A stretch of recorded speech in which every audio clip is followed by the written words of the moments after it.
Hi, everyone. I'm Stephen Rosenbaum. I'm the managing director of the NYC Media Lab. And for the past 3 years, we've had the honor and the privilege to work with our friends at Bloomberg to produce the Machines Plus Media Conference. We explored AI, machine learning, computer vision, and future interfaces.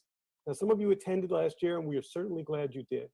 So this year, with COVID-19 making in-person gatherings impossible, we faced a difficult decision. What did we do?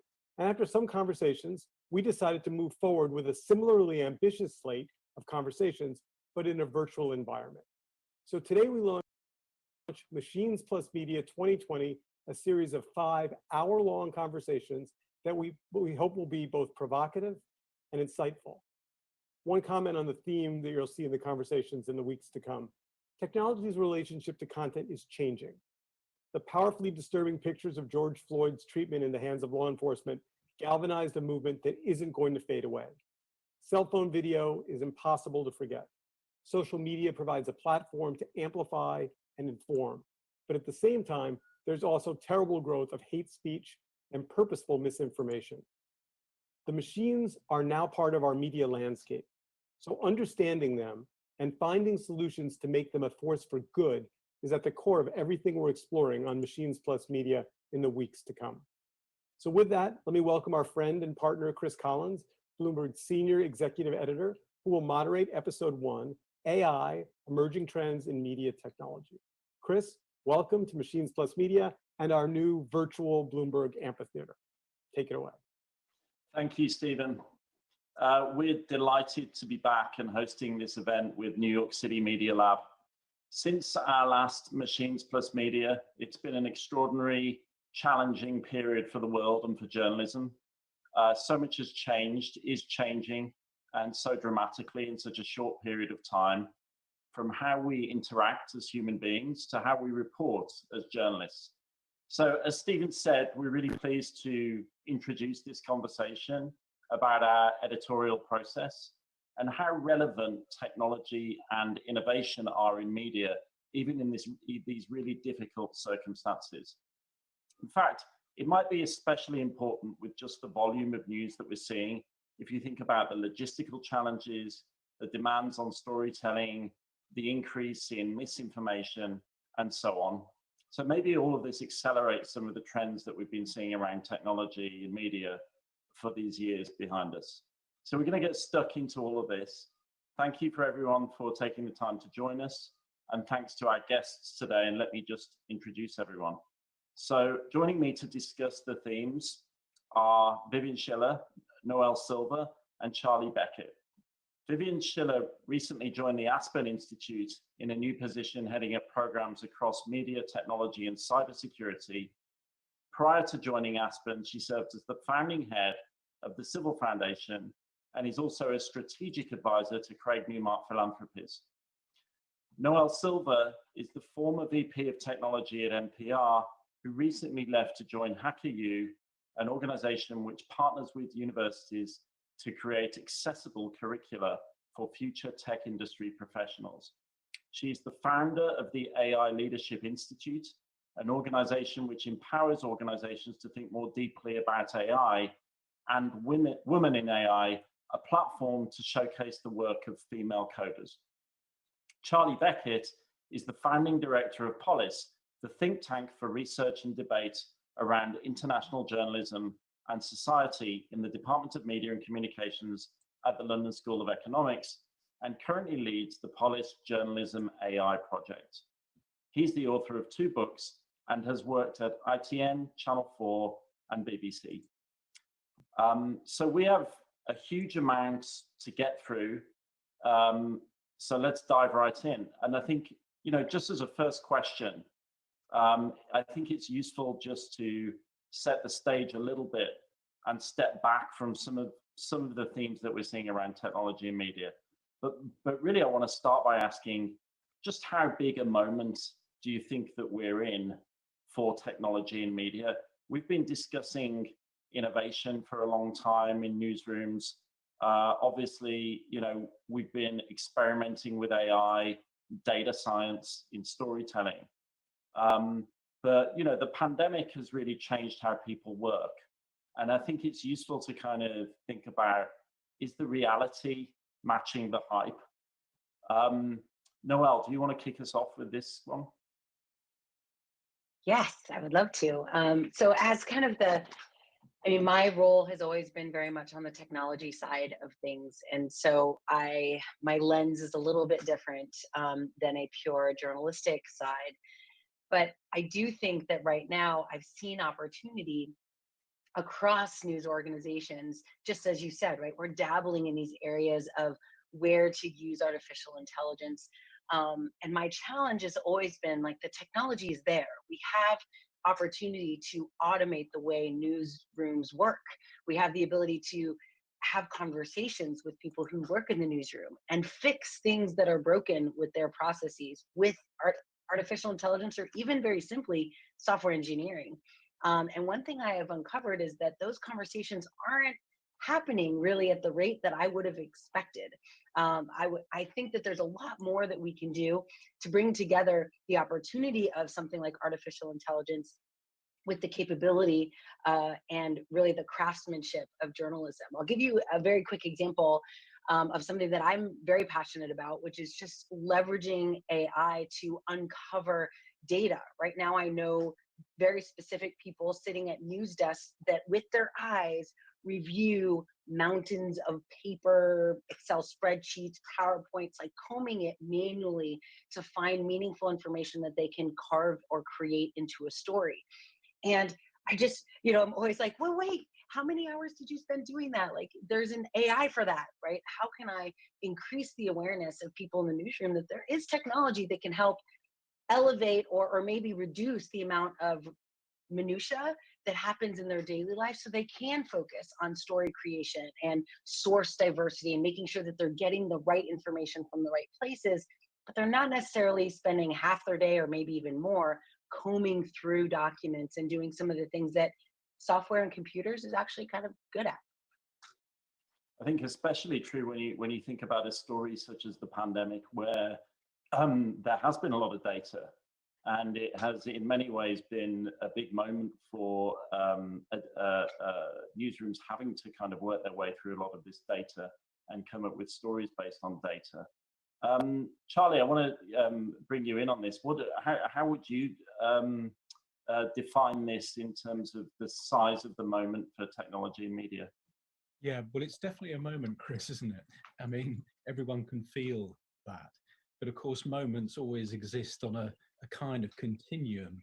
And I think for the news industry, people who have been around for a while, they've been through that first big revolution at the beginning, actually, of this century of going online, getting your newspaper or your TV show online. Then there was the big social media, that huge wave of change, which in a way was more pervasive. It really changed the working practices and the relationship with the audience. And I think there is this third wave around data and so-called artificial intelligence and so on. Now, of course, that's all happening for our industry at the same time as this fundamental economic business crisis as well.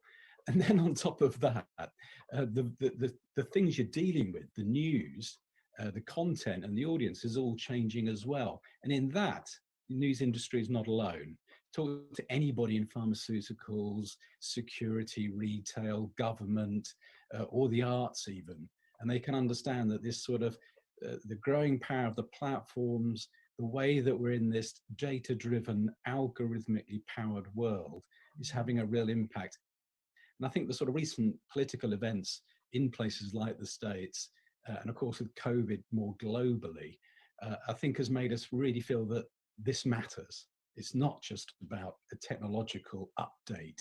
This is about a fundamental time, a fundamental moment when we think not just how we do this stuff, but why are we doing it? And what's the purpose of it? Vivian, if you think about some of the themes around technology and how newsrooms are using it and to what end, do you feel like the recent events and just the state of the world we're in has in some way changed the calculus about how newsrooms should be deploying technology? Yes, I think, first of all, I think this has been an earth-shattering moment, earth-shattering. and it has laid bare everything that is wonderful and everything that is deeply problematic about technology, and particularly digital media and news media. I mean, just to take a step back, and then I'll drill into your question. I mean, we have seen it has been it's been thrilling in a way to see how technology has enabled us to come together remotely in ways that I think would never have happened were it not for the forcing mechanism of the pandemic, and the creativity of the solutions around overcoming those obstacles have been just tremendous. At the same time, we're seeing, all of the negative repercussions exacerbated here in the United States, and I know in many places around the world. The digital divide has been laid bare. That in the same way that I can be here with my laptop and my high-speed Wi-Fi and my phone and my iPad, those that don't have the connection and don't have the equipment are sort of left out. And of course, that's not to mention what we're seeing in terms of the infodemic and the acceleration of all of the problems we see with online content. For news organizations, I think it has been also, again, same thing. It has laid bare both the good and the bad. It's been thrilling to see quality news organizations who have really sort of risen to the occasion in the last couple of years, do so even more profoundly now during the pandemic, particularly with everybody working from home, when the information is so vital. At the same time, sorry to be on the one hand and the other hand, but that's the world we're living in right now. The economic impact that was already distressing, particularly local news and many news organizations, is that much more profound. And again, we're living with the accelerating problem of competing sources of so-called information and the erosion of the fundamental foundation of evidence-based reality upon which the world, for the most part, worked, and now increasingly is not. So that's sort of very high level. We can drill down into more specifics. Thanks. And just to kind of follow up on something you're saying about the kind of the pros and the cons. I mean, obviously we do all talk about these trends positively. We do all think about technology as a force for good, in both in terms of how it can assist workflow, but also how it can produce a better product for audiences and really kind of enhance the journalism. I was just wondering if you could expand a little bit on what you see as the risks from some of these trends, and what are the potential downsides and issues that the newsrooms are encountering when they're using this technology. Is that a question for me, or is that for Yeah, you? sure. Oh, okay. Yeah, well, I mean, I don't know when we're talking about the technology, I mean, it's been, there's been such a flowering of experimentation and new forms of storytelling, and more ways to engage the public in, two-way or in conversation, not just two-way, but in conversation around what people are experiencing. So there's no downside to that whatsoever. It's been quite extraordinary, actually. But like I mentioned before, the risks are there are fewer of those news organizations. They are not equipped to cover what's happening in local communities, because local media, at least in the United States, is dying. I mean, there are some green shoots of things that are coming in to fill its place, but not enough to fill the gap. And again, this growing conflict, which we see in survey after survey about a bifurcated America turning to two different sources of information, and often being exposed to only information that comports with what they want to believe, which may or may not be comport with reality. So just to go to Charlie on this, because I know that you've been involved in a lot of work in this area. How do you? I mean, if you think about what Vivian's saying in terms of local news and smaller newsrooms being under a lot of pressure right now, local news being under a lot of pressure.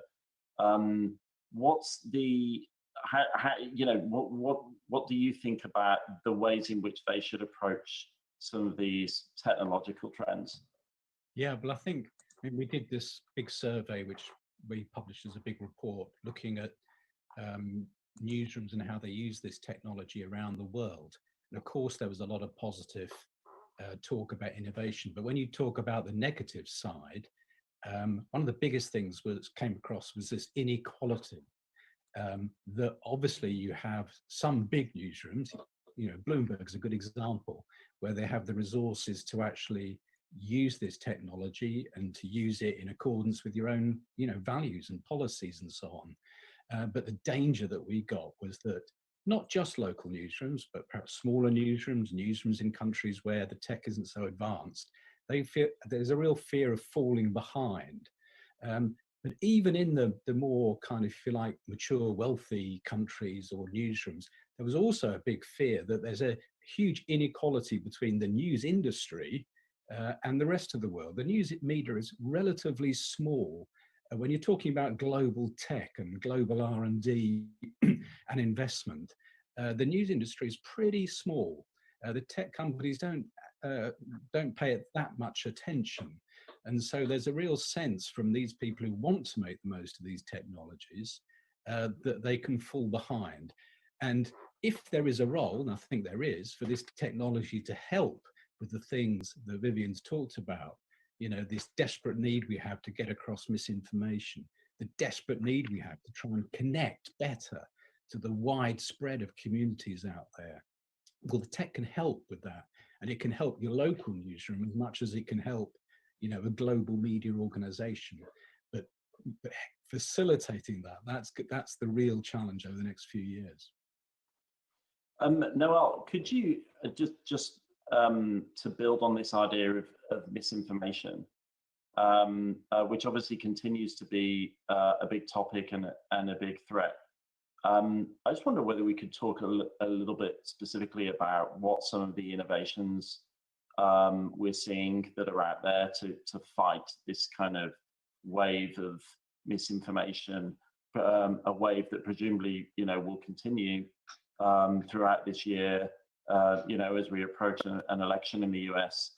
I mean, there's been a lot of talk about this for a long time. A lot of newsrooms, small and large, are wrestling with it.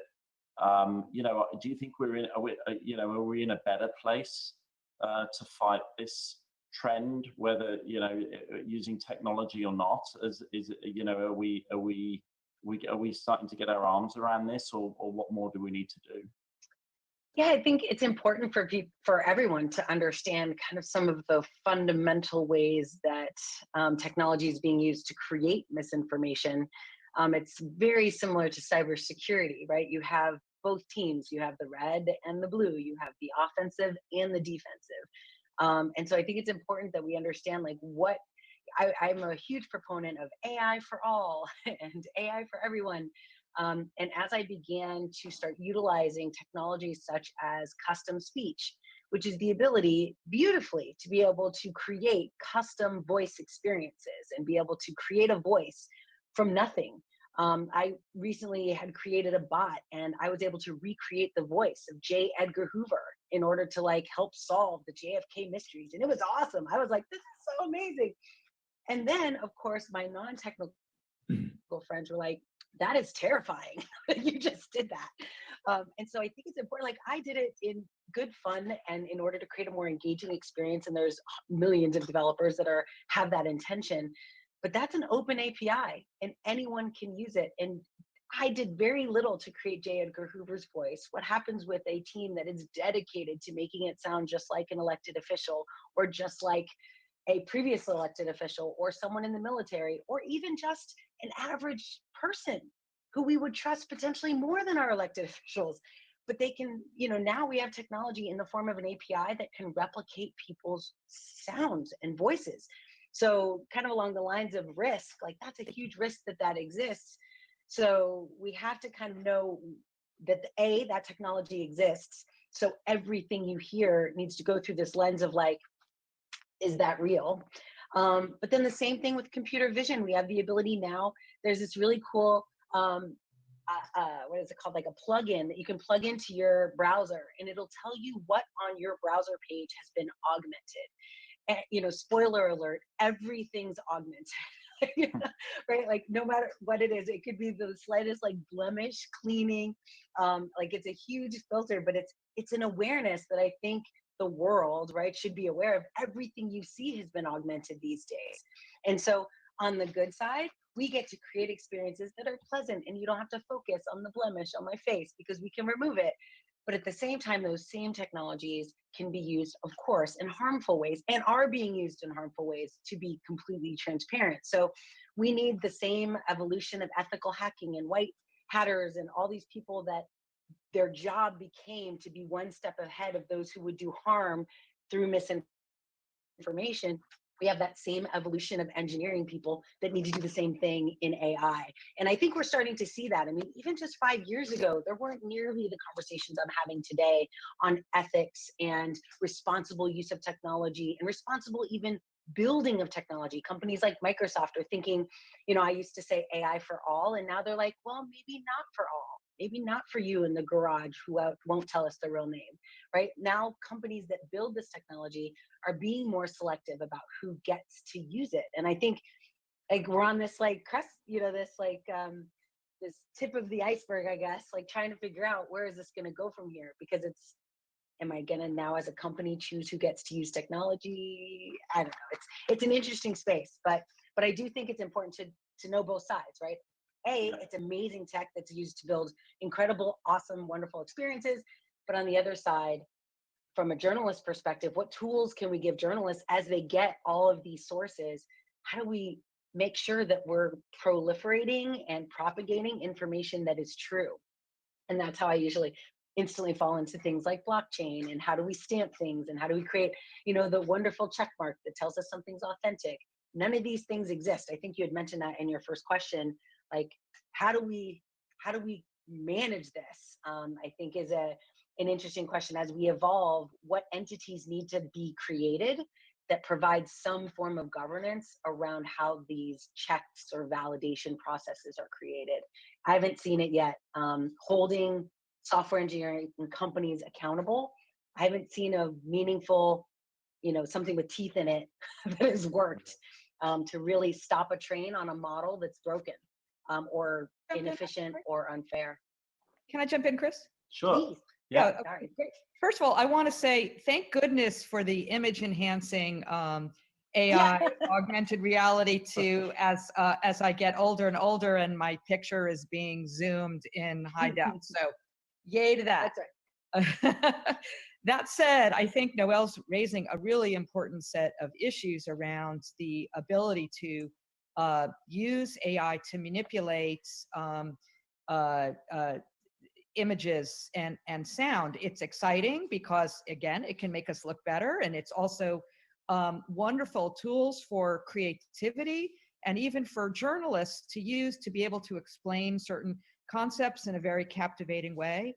But that same ability, increasing sophistication with simple web tools and just a simple webcam and our laptops to be able to create manipulated images and sound, of course, raises the bar again on a whole other level of misinformation that, you know, we will increasingly see on our platform. So it is it also then you're right, Noelle, you talk about, you know, software engineers and codes of conduct, but this also gets at to content moderation.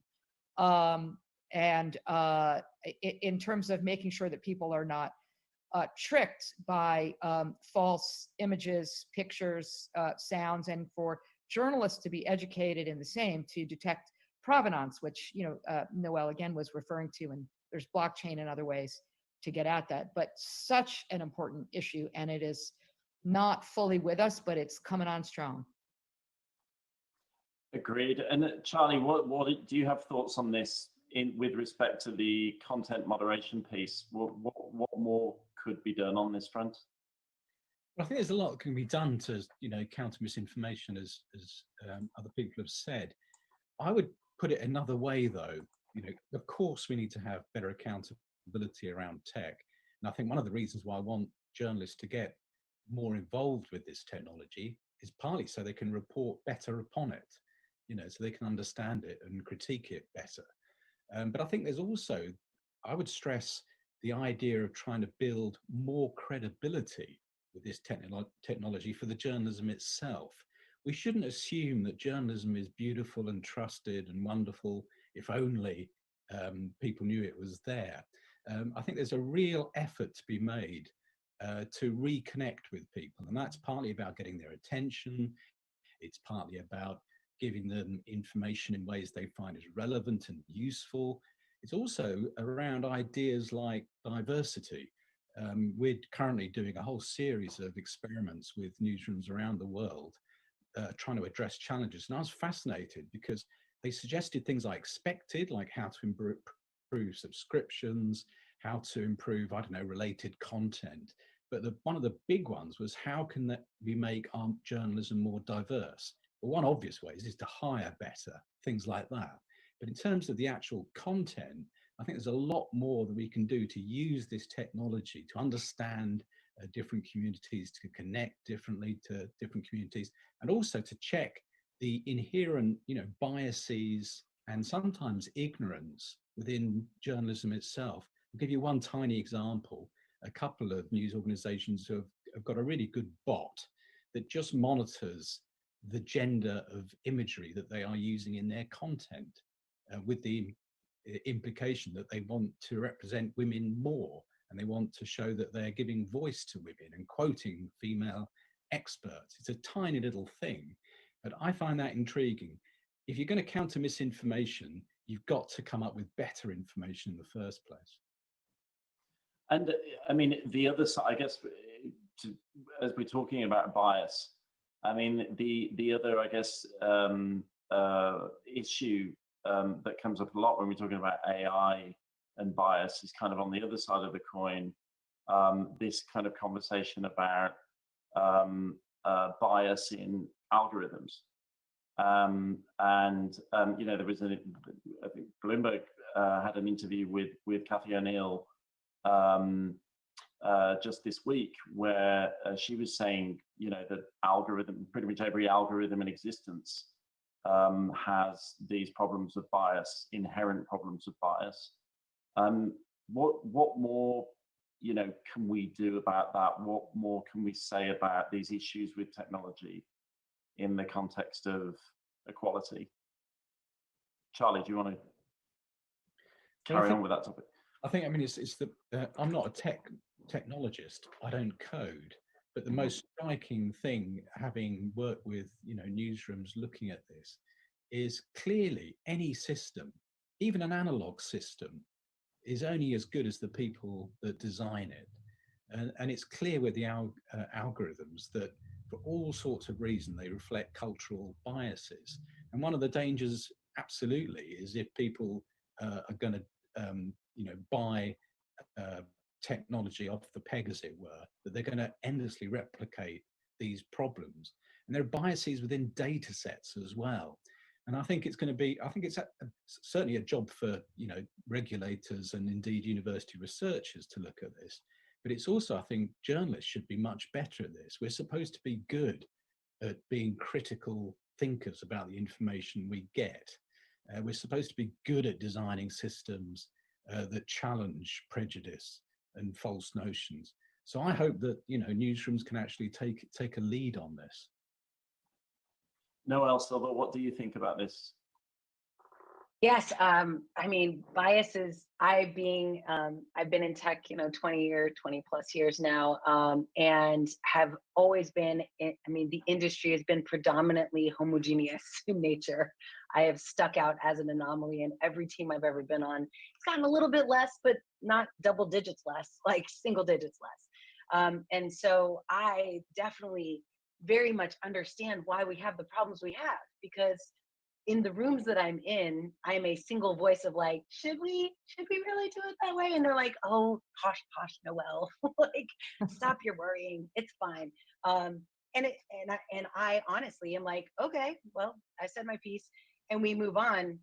But and I think this, Charlie, you hit the nail right on the head. Like every tech that is released is this way because the entire industry is homogeneous. So when you have a homogeneous group of people doing requirements gathering, building the design, implementing, testing, and launching, they're going to think it's awesome and they will think they thought of everything because in their world, they did. The problem is that their everything isn't my everything, isn't someone with special needs, isn't their everything, isn't an older person or a younger person. There's so many perspectives. And only recently have we really uncovered the need to diversify the voices at the table and pull the chain on models that exemplify that bias. So we've now seen multiple companies, Amazon and IBM, have both pulled their facial recognition models off the shelf because they realized that it was broken. The challenge technically to me is that building a diverse data set, and Charlie, you mentioned this as well, building diverse data is not impossible. It's not even hard. It is, though, expensive. And many companies, like those that have chosen not to play right now, are like, whoa, how much more work do we have to do? And how expensive is it to collect that data?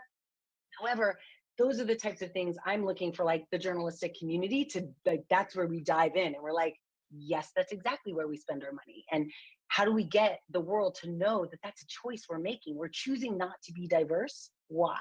Why are we choosing not to have that model go to market? And so, yeah, I think that's part of one of the things as a minority in tech. I've always been super quiet and not yelled really loudly when I saw something bad happen.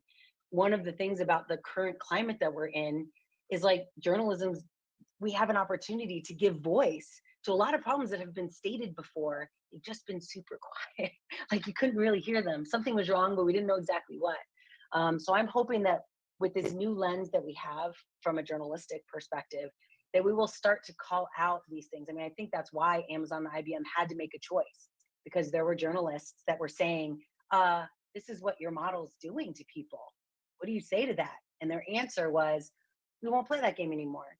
That's not really the answer I want, but at least it's an answer. So getting companies talking, I think, is part of what the journalism community can help us do.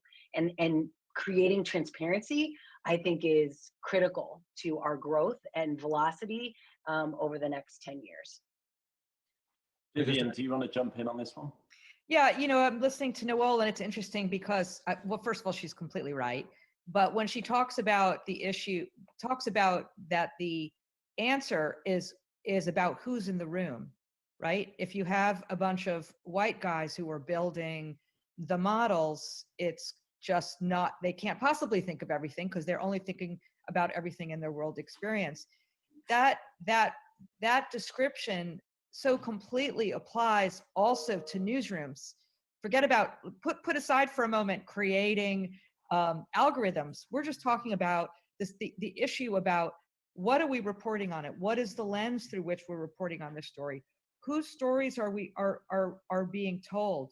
What are we not covering? All of those things get to the very fundamental issue of who's around the table in the story coverage meeting, who's around, who is represented in the newsroom, whose voices are part of the decision around what we cover, whose eyes are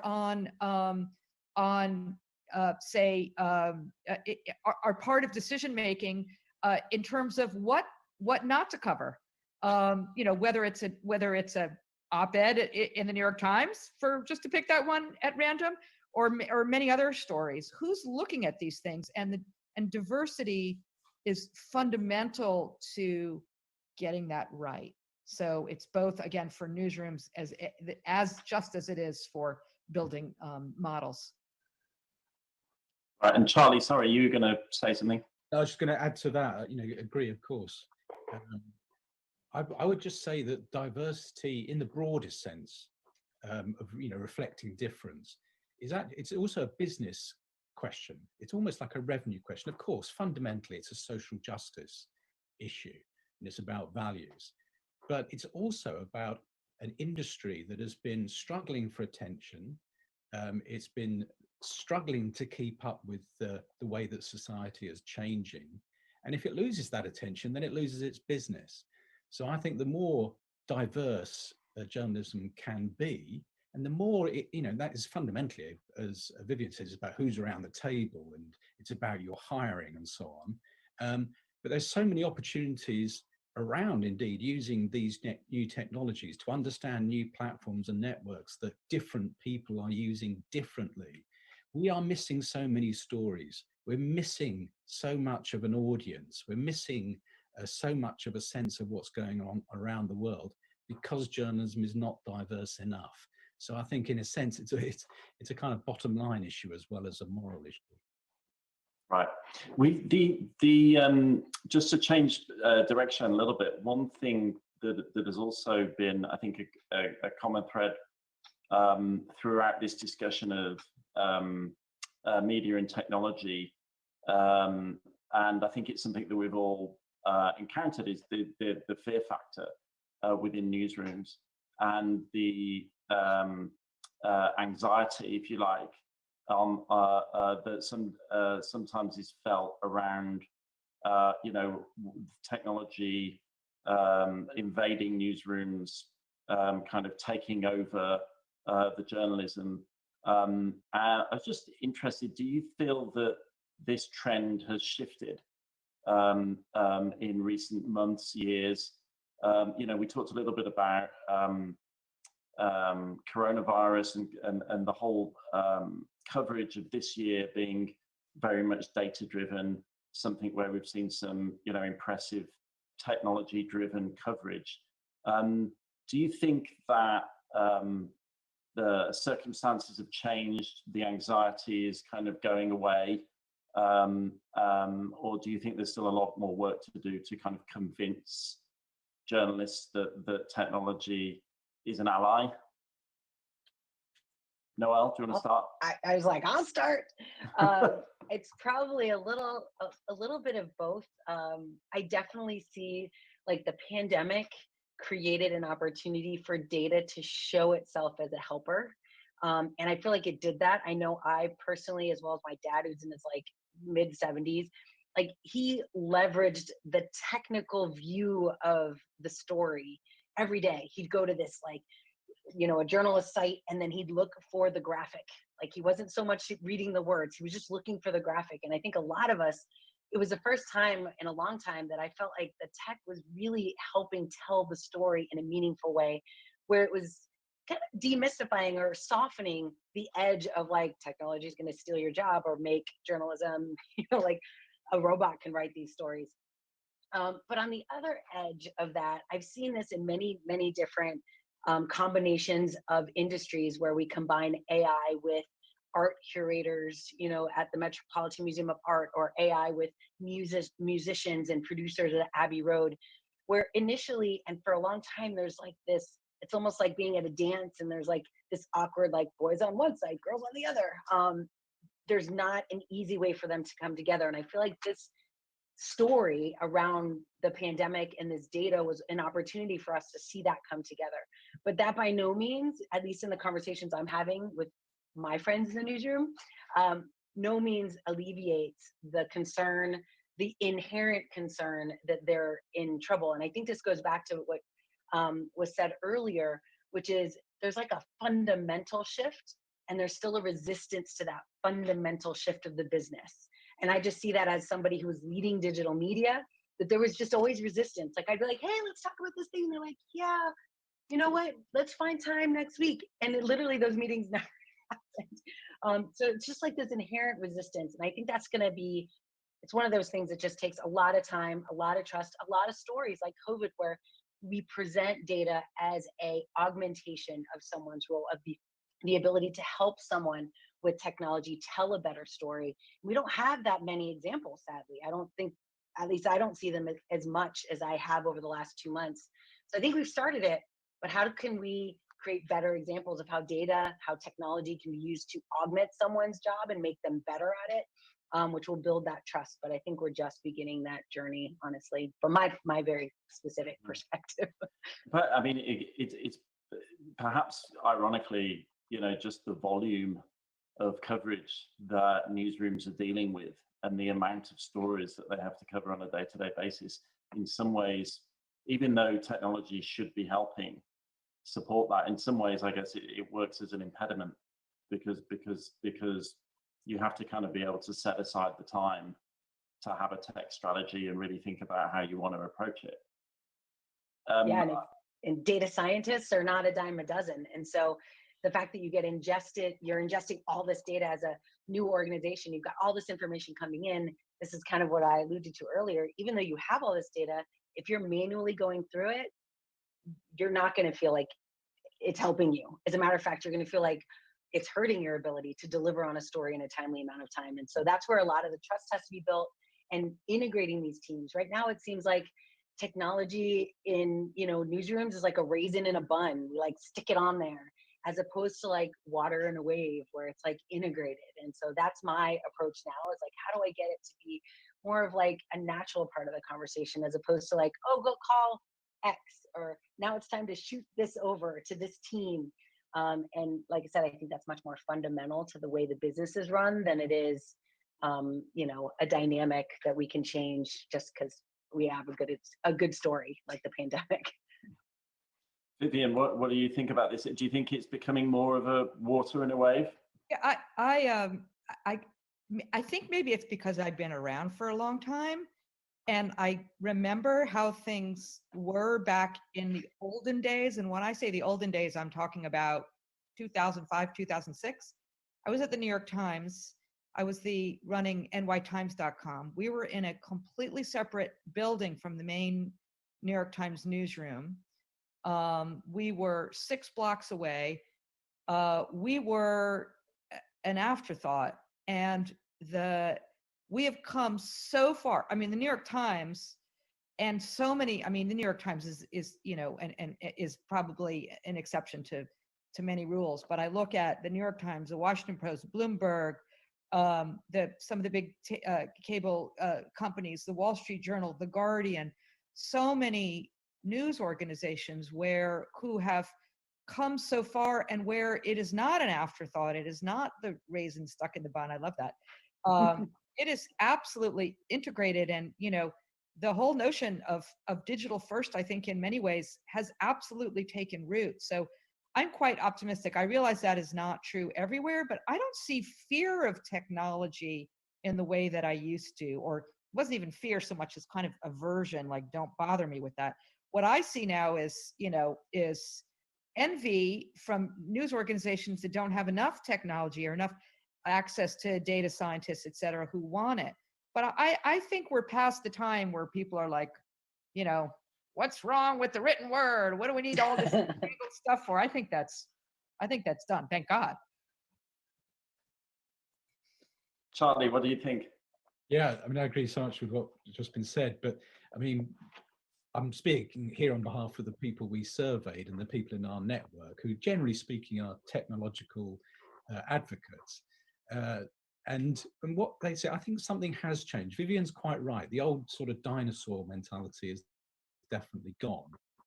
But in a sense, there's a kind of new line that people take, which is there is something about human journalism, the creativity or the inspiration that is so unique. So don't bother me with the tech. And I think that if you like, the tech people have to make a better case that the robots aren't just going to do the boring stuff. That's important.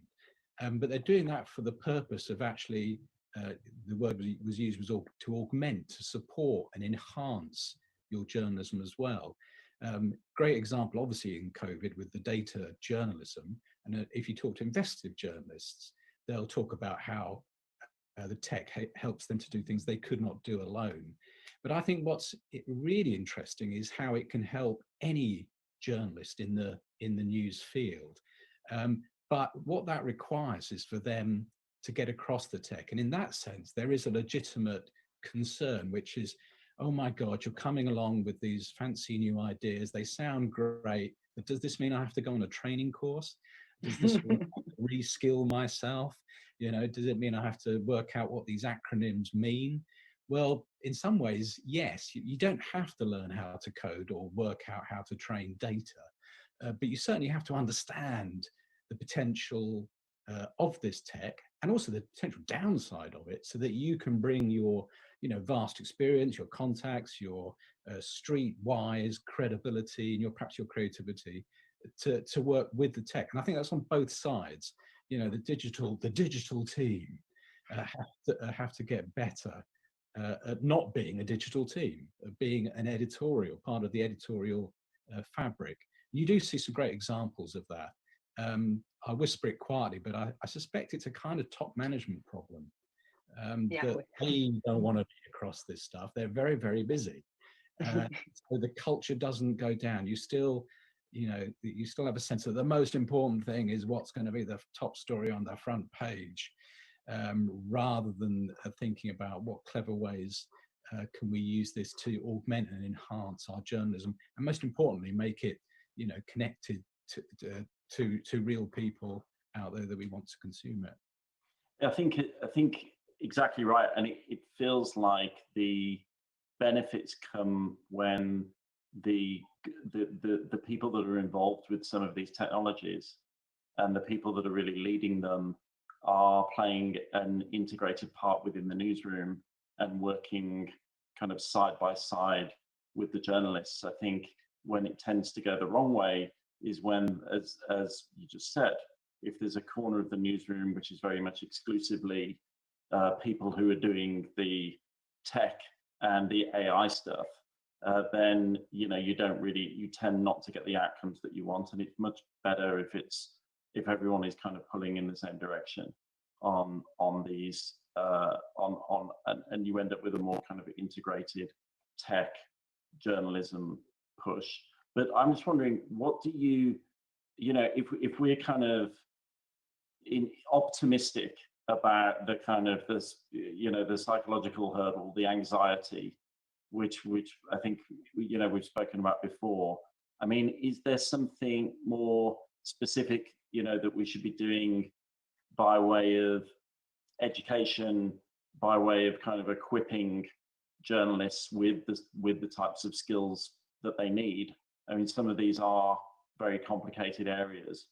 What more could we do to kind of prepare journalists and get them ready to kind of deploy some of these skills?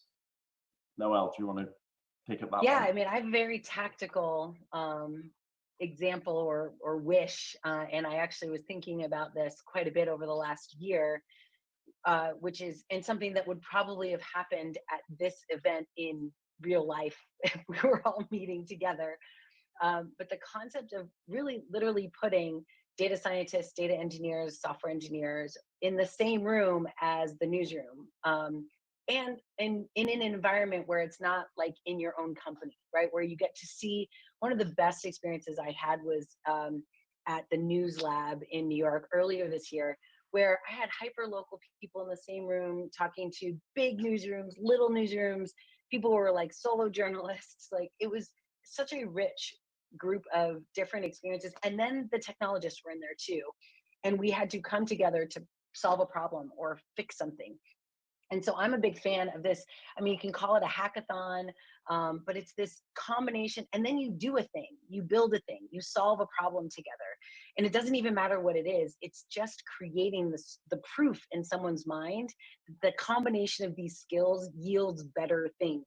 And that you find empathy and right across the border, if you will, right, between tech and the newsroom. I found that there was this, and this is me just recently, like kind of a rift in my mind. I'm like, why won't you invite me to your meetings? I just want to hang out. Like, I just want to be your friend. And I felt like there wasn't this openness that, but I found the same thing. Like, if I was talking to a curator, anyone who was like a specialist in their craft, and I, as the technologist, was coming in, like there was instantly kind of this like, whoa, what are you doing here? And I understand that. But the way that I've demystified that is just getting us in a room and talking about their pain and solving for that pain with tech.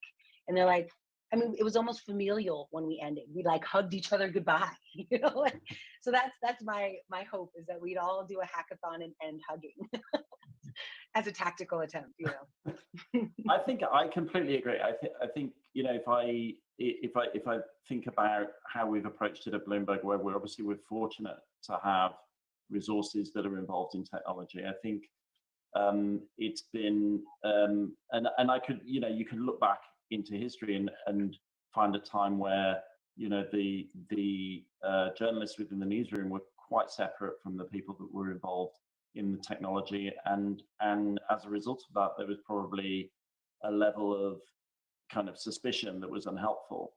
And I think the more these teams are kind of working together on common solutions and finding kind of common ground to move forward, I completely agree. That's exactly the direction that we should be going in. Vivian. And just to be clear, I don't mean we should hug in the time of the pandemic. I just want to throw that out there. Figuratively, we should Figuratively embrace what you bring to the table, not physically embrace you. Thank you. Kind of, I have to say, Noelle, I don't know which news organization you're talking about, and you don't need to say, but I'm shocked that in this day and age, anybody would not want you at the table to help them solve their problems, and that there would be any kind of suspicions. I mean, my God, it's 2020. I know. And anyways, I'm sure some people watching will be like, oh my gosh, that's me. Vivian, do you want to weigh in on this one? Yeah, no, I mean, it's so necessary as to be self-evident. Like I said, I'm sure somebody will contact me afterwards saying, how can you be so naive? But I pretty much see this happening in newsrooms now everywhere, large and small. And again, particularly small startup newsrooms who are literally digital first or digital only, and all of their systems are built around that. And the issue mostly is about not having enough resources, not about not having to have the will. I mean, Charlie makes a point, which is there are some, top level executives, editors in chiefs in some places, not all, who maybe have not, it's important that that leadership leads by example. And so to the extent that leaders of news organizations do not embrace the way the world works today, that of course is an issue, but I think that's less and less the case. Charlie, I'd even say, so sorry. I was just gonna go ahead. Jump in really quickly and say, like, I do not think that this is conscious bias. It's not a racial thing, but it's almost technology bias, right? Like there's just this affinity towards making decisions the way we've always made decisions. And so I don't mean to say like people are like anti-tech. I think everyone loves the idea of it. But when it came down to actually doing the work, their lens was doing the work the way they always had. And so I do feel like it's like unconscious bias where you kind of feel like, oh, I don't want to hold you accountable. Like, what do you don't even know that you're avoiding me in these meetings. But I do think that there is an inherent bias in the way that we do things. I've watched stories that were very diverse, go after an audience we don't currently have. And because of just the way we make decisions, the editorial process weeded it out. Not intentionally, it was just because the lens upon which we were looking, it didn't look like the stories we do right now. And so it ended up not being there. So one of the ways we use AI was to create an algorithm that would spot check for basically those stories that were not in the algorithm, right? That were anomalies, and that we want anomalies in our stories. But yeah, I do think it's more unconscious than conscious. And I hope that I am an anomaly. I hope that I'm the only one that feels this way, but I don't think so. Sorry, go ahead. Charlie, what do you think? Yeah, I think you're quite right. We should embrace the anomaly, as it were. I think the good news is that there's a lot of people, and perhaps COVID and the general crisis has actually sort of accentuated this, where people are perhaps prepared to think differently about how they work journalistically. And let's be fair, there's been a hell of a lot of change in this industry over the last decade or two. So it's not surprising if people are a bit numbed by it. But certainly my experience with doing this journalism AI project is that people are very, very interested, firstly in learning. So there's a massive demand for better skills and strategy. And, brief commercial break, we have created a 1-hour online training course where people can find out about AI. And it's not designed for people who are super techie or want to be techie. It's for people who want to approach this. So that's a kind of gateway, if you like. The other thing is that the point that people are making about, if you like, crossing the boundaries and collaboration. And again, we were stunned the way we've got about 1,100 people in our network. And despite being very competitive news organizations, they're really interested in talking to each other, sharing experience, looking at best practice and innovation. Indeed, we've got a bunch of them, as I said, working on a whole series of challenges. Small news organizations working with big ones from different countries, different regions on different topics. And what we're doing is feeding into that, obviously, people from technology, but also from other industries. I think that's really important. We can learn a lot from other sectors, the NGO sector, obviously, political campaigning, activism. We can learn a lot from them about how you adapt AI and other tech to suit your best, business or moral or ethical purpose. So I don't think it's all, bad news. I think there is actually an appetite, perhaps an appetite, necessity is the mother of invention, as they say. Out of a crisis comes creativity. So I think people are, by choice or by being forced, having to open their minds a bit, and that's great. Well, I think that seems like a very good, optimistic note to end on. I just want to say thank you for a really informative, enjoyable conversation. Thanks to everyone for joining us. Thanks to Vivian, Noelle, and Charlie for digging into these topics with us. And we'll see you at the next installment of Machines and Media. Great. Thanks for for having us. Thanks. Thank you. Bye. Thanks. Cheers.